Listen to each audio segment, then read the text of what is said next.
Pela graça de Deus, nós estamos aqui reunidos em nome do Pai, do Filho e do Espírito Santo. Amém. Inspirai, Senhor, as nossas ações e ajudai-nos a realizá-las, para que em vós comece e termine tudo aquilo que fizermos. Por Cristo, Senhor nosso. Amém. Santa Maria, Mãe de Deus, rogai por nós. Vamos juntos refletir a palavra de Deus na liturgia de hoje. Estamos no dia 27 de março de 2025, na terceira semana da Quaresma. A primeira leitura de hoje é retirada do livro do profeta Jeremias, capítulo 7, versículos do 23 ao 28.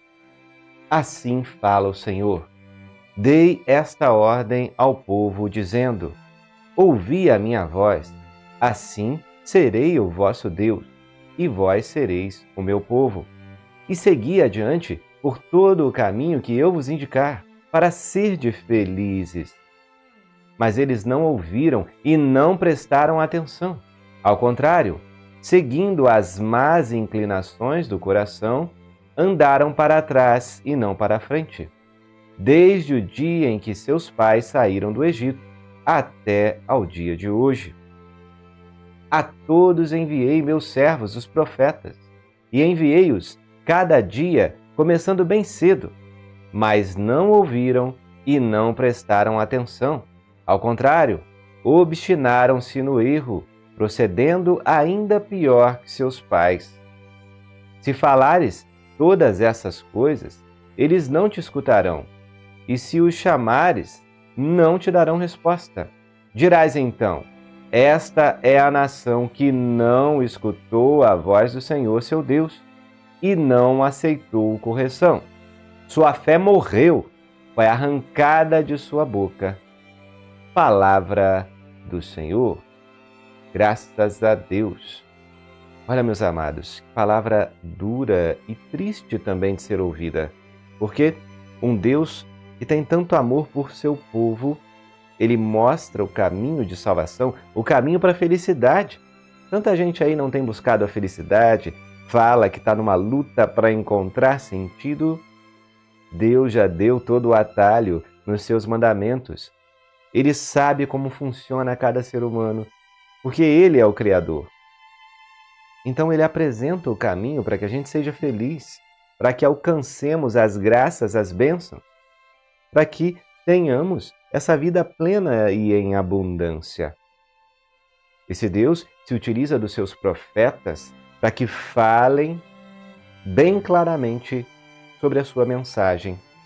Infelizmente, ao longo da história, tanto aqui no Antigo Testamento, quanto hoje nós aqui vivendo, este tempo atual, neste ano de 2025, a gente tem percebido que a humanidade, com o seu coração inclinado para o mal, se afasta de Deus, se afasta do seu sentido, da única realidade que poderia preencher a sua vida de significado, e se afunda nas suas más escolhas. É o povo que não ouve a voz de Deus. É o povo que ignora os apelos do Senhor. É o povo que rejeita os profetas, rejeita os ensinamentos e quer criar as suas próprias doutrinas. Isso é evidente numa sociedade tão relativista. Bento XVI já denunciava essa ditadura do relativismo, onde cada pessoa quer dizer o que é certo e errado, mas sem entender nada da realidade. Como que pode uma gotinha no oceano querer explicar para todas as águas de todos os mares o que é ser líquido? Não dá. Nós somos uma gotinha no oceano.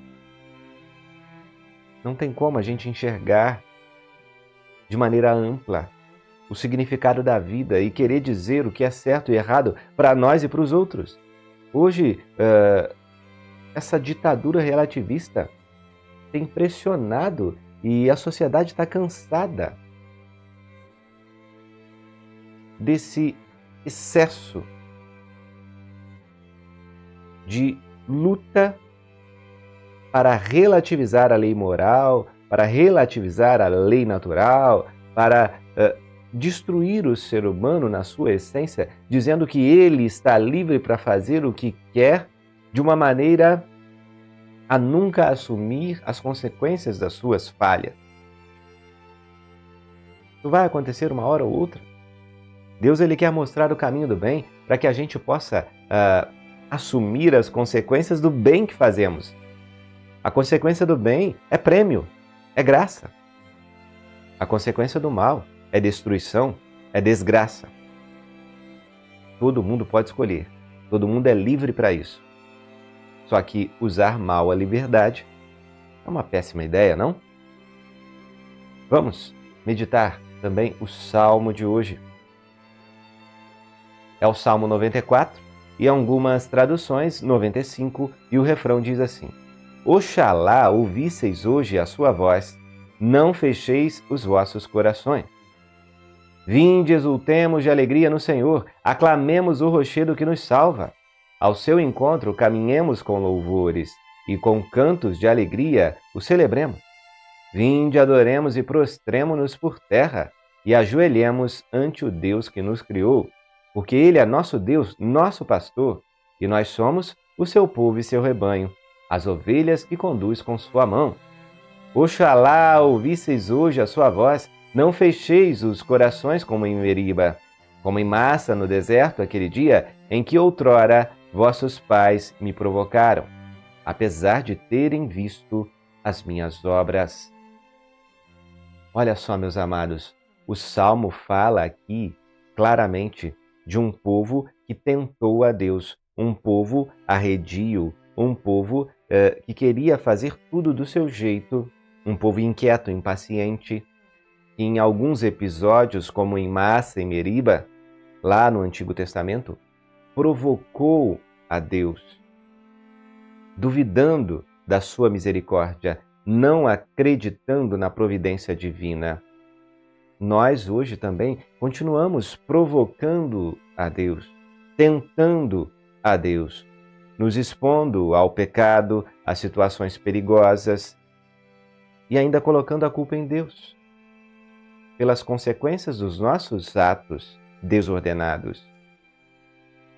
Nós duvidamos da presença de Deus, nós duvidamos da sua bondade, essa humanidade corrompida, essa geração perversa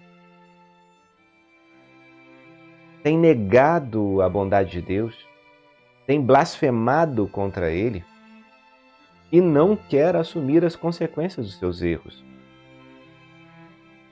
Mas a justiça sempre irá acontecer.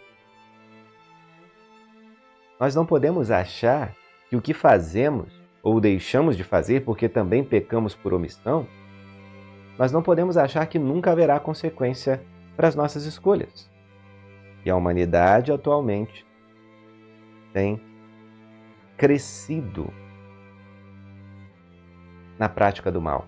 Assim como a primeira leitura falava, que de geração em geração eles foram aumentando a perversidade dos seus corações, nos males, olhando para o povo de antigamente e percebendo a evolução dos males, nós estamos visivelmente piorando. Estamos alcançando escalas nunca antes vistas de prática de males. Meu Deus, até onde vai a maldade do coração humano? Se afasta de ti, que te prova, que te tenta, que te blasfema. Meu Deus, tende misericórdia de nós.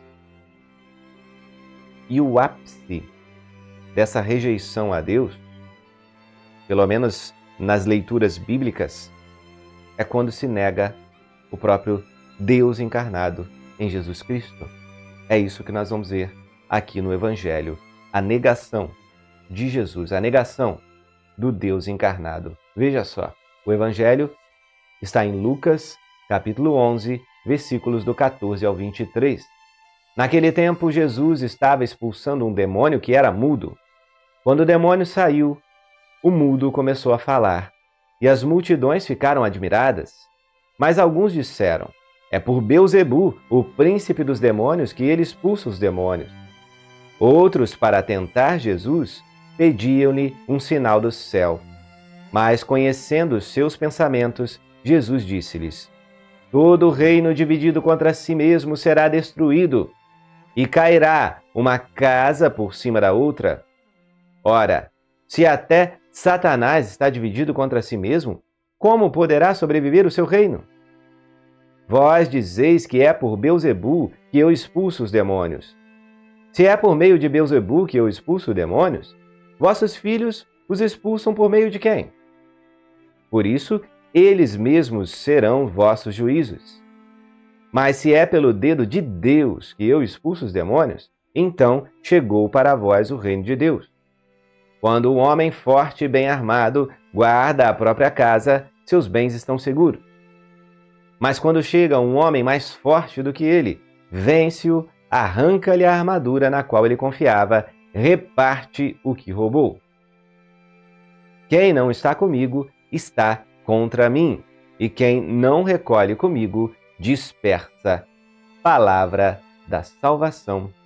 Glória a vós, Senhor. Olha só, meus amados, aqui nós atingimos a plenitude desse tema hoje. Um povo que no Antigo Testamento já negava a Deus, agora continua negando, mas não satisfeito em perseguir os profetas e negar os ensinamentos de Deus, agora nega o próprio Deus encarnado, zomba, blasfema, tenta este Deus. Jesus Cristo promove ali um milagre visível aos olhos de todos, expulsa um demônio. E aquele povo de cabeça dura fala que é por meio de Beelzebu, um demônio, que ele expulsa os demônios. E Jesus reflete sobre o óbvio. Como pode um demônio expulsar outro demônio? Um reino dividido contra si não vai subsistir, não vai permanecer de pé. É óbvio. E Jesus, ao falar sobre um homem forte, que tem o domínio sobre sua casa, que está com uma armadura, ele se sente seguro. Até que chega um homem muito mais forte, que o expulsa dessa casa, arranca a armadura, reparte os seus bens. Ora, a tradição da Igreja, com o magistério e muitos santos como Santo Agostinho e tantos outros, enxergam no homem forte que está ali com a armadura na casa, o demônio. O demônio que tem um certo poder sobre o mundo e acha que pode manter cativa a humanidade sob seu poder, até que chega esse homem mais forte, nosso Senhor Jesus Cristo. Veja, o diabo é príncipe desse mundo, nosso Senhor Jesus Cristo é rei do universo. Você acha que quem vai ganhar essa briga? Quão inocente são as pessoas derrotadas que estão elevando cultos a Satanás em suas igrejas, seitas, já são derrotados. Já são derrotados. Estão com o derrotado por excelência. Mesmo que pareça que estão fazendo barulho, que estão vencendo na música, nas novelas, com pessoas cheias de dinheiro, com seitas, dominando esferas públicas, políticas, esferas da justiça, promulgando leis, o príncipe deste mundo tem um certo poder. Ele movimenta dinheiro, ele movimenta algumas coisas, mas essa armadura vai ser despojada. O rei do universo vem com poder. Pouco tempo lhe resta. Então vamos acabar com essa divisão. Jesus Cristo veio, sim, trazer uma contrariedade entre aqueles que vão crer nele, no nome dele, vão fazer o bem, o amor, a vida de oração, a conversão sincera em nome de Jesus. E dentro da igreja vão ter aqueles que vão agir em nome de um partido, em nome de uma organização mundial, em nome de pessoas, em nome de criaturas, mas nunca em nome de Jesus Cristo. Aliás, toda essa bagunça moral que às vezes parece existir em membros da igreja é uma divisão. Mas vão permanecer de pé aqueles que são com um homem forte, que é nosso Senhor Jesus Cristo, que é a pedra angular, que é quem mantém de pé a igreja. Mas a igreja não é somente uma instituição, um prédio. A igreja envolve adesão. Você pode ir à missa, você pode frequentar os sacramentos, mas se estiver com o coração desvinculado de nosso Senhor Jesus Cristo, você está visivelmente na igreja, mas espiritualmente fora. Ninguém engana a Deus.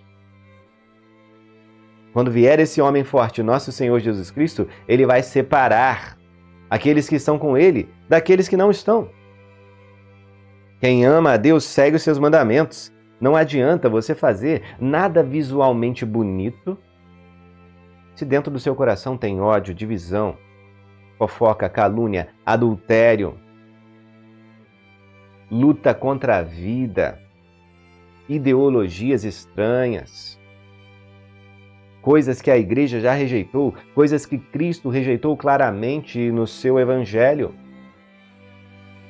Não dá para fingir diante de Deus. Um reino dividido contra si não vai permanecer de pé. E é claro, na igreja não vai ter espaço para oposição a Cristo. Aqueles que são anticristos e se opõem a Cristo vão todos ser derrotados, inclusive os de dentro da igreja. E eu não estou levantando aqui nenhuma fala de desobediência, de cisma, não. Vamos sempre amar os membros da igreja, mas aqueles que não estiverem com Cristo, todos serão derrotados, vão cair.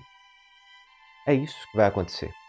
Vão permanecer de pé os santos, aqueles que amam a Deus sobre todas as coisas e não estão preocupados com uma agenda do mundo. O tempo de Cristo vencer tudo isso já está chegando.